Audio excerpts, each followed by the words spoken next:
আমি ছোটবেলা থেকে একটু অল্প মেধাবী ছিলাম। তোমাদের মতো অত বেশি মেধা আমার কখনোই ছিল না।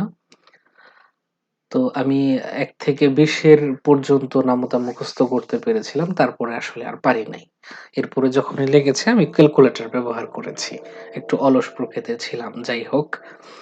তো আমরা এখন এমন একটা প্রোগ্রাম করব যেটা হচ্ছে ১ থেকে ২০ এর নামতা পর্যন্ত ১ ক্লিকে আমাকে দিয়ে দিবে। অর্থাৎ আমাকে প্রত্যেকবার একটা করে ইনপুট দিব, সেটার মাল্টিপ্লিকেশন টেবিল আসবে এরকম হবে না। পাশাপাশি আমরা আজকে প্রোগ্রামিং এর নতুন একটা ফিচার শিখব। তো ১ম এ আমাদের ভেরিয়েবল গুলো নিয়ে নেই। আমরা n এবং i কেও আমরা বাহিরে নিয়ে নিলাম আজকে। এরপর হচ্ছে আমরা ফর লুপ দিব। তাহলে ফর লুপ দিয়ে আমাদের ১ম কি করতে হবে যে আমরা কতর ঘরের নামতা নিতে চাচ্ছি সেটার জন্য আমরা আমরা ১ এর ঘরের নামতা থেকে শুরু করব এবং আমরা শেষ করব হচ্ছে ২০ এর নামতা পর্যন্ত গিয়ে। এবং ১ থেকে ২০ পর্যন্ত যেহেতু ক্রমান্বয়ে যাব আমরা প্লাস দিয়ে দিতে পারি।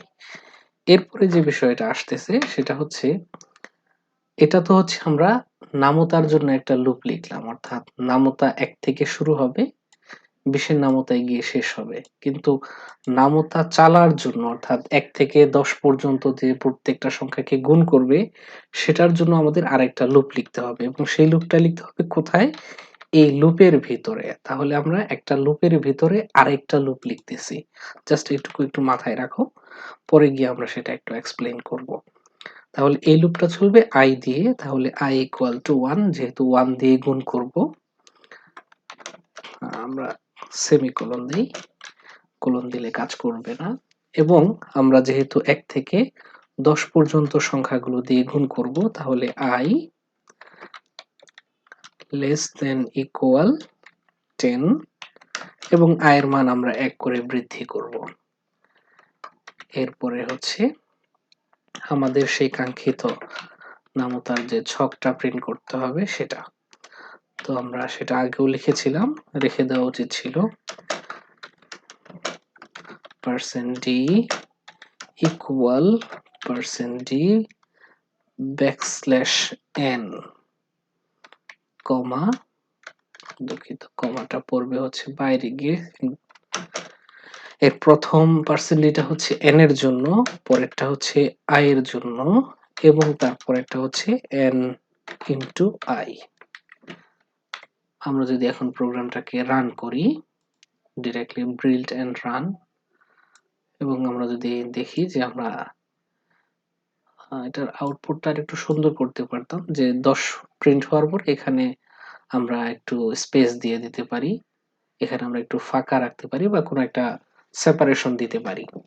সেটা করার জন্য আমরা যেটা করব সেটা হচ্ছে এই লুপটা কিন্তু আমাদের নামতা প্রিন্ট করছে। অর্থাৎ আমরা ২ টা লুপ দিয়ে ২ টা জিনিস কন্ট্রোল করছি। এখানে একটা জিনিস খেয়াল করো, আমাদের কিন্তু এখানে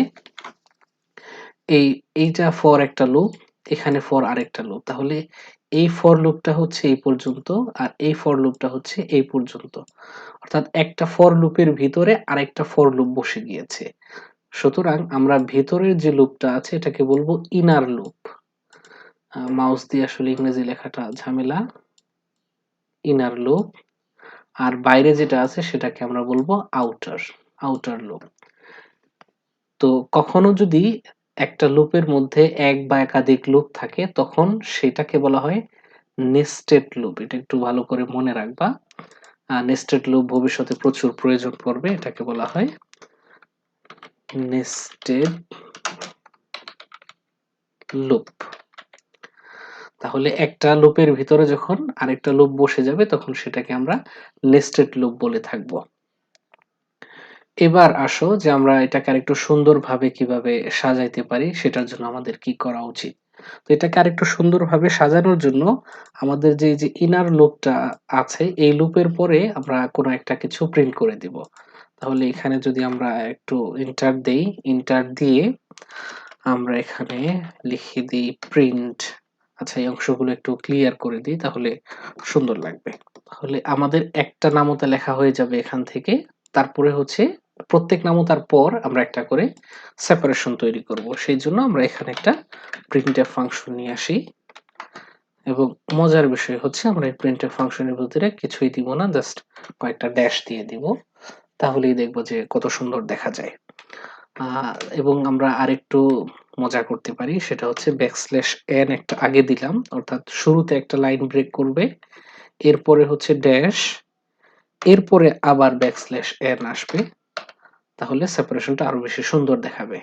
এখন যদি আমরা এটাকে রান করি, দেখো এখন মোটামুটি খারাপ দেখাচ্ছে না, ভালোই দেখাচ্ছে। আমরা যদি এগুলো নামতাগুলো একটু চেক করি, যে আমরা ১ এর নামতাগুলো দেখতে পাচ্ছি ঠিক আছে, ২ এর গুলো ঠিক আছে, ৩ এর গুলো ঠিক আছে, ৪ এরটাও ঠিক আছে, ৫ এর যেহেতু একটা ঠিক আছে প্রোগ্রামিং, সো অন্যগুলো মানুষের মতো অন্য জায়গায় গিয়ে ভুল হবে এটা হওয়ার সুযোগ নেই। তাহলে এখন চিন্তা করো, তোমাকে যদি ১০০০ ঘরের নামতাও লিখতে হয়, কোনো ধরনের কোনো সমস্যা নাই। তুমি শুধু কি করবা, এখানে n এর মানটাকে বৃদ্ধি করে দিবা। ধরো আমাদের ১০০০ পর্যন্ত নামতা লিখতে বলা হলো। সো আমরা এখন আর ছোট নই, আমরা বড় হয়ে গেছি। আমাদের কাছে ১০০০ পর্যন্ত নামতা লেখা এখন একটা ক্লিকের ব্যাপার মাত্র। আমরা একটা ক্লিক করে দিয়েছি এবং কম্পিউটার তার মতো মাল্টিপ্লিকেশন টেবিল বানাচ্ছে এবং এই যে ৩০০, ৪০০ চলতেছে। আমরা দেখি যে ১০০০ পর্যন্ত লিখতে কম্পিউটারে কতক্ষণ সময় লাগে।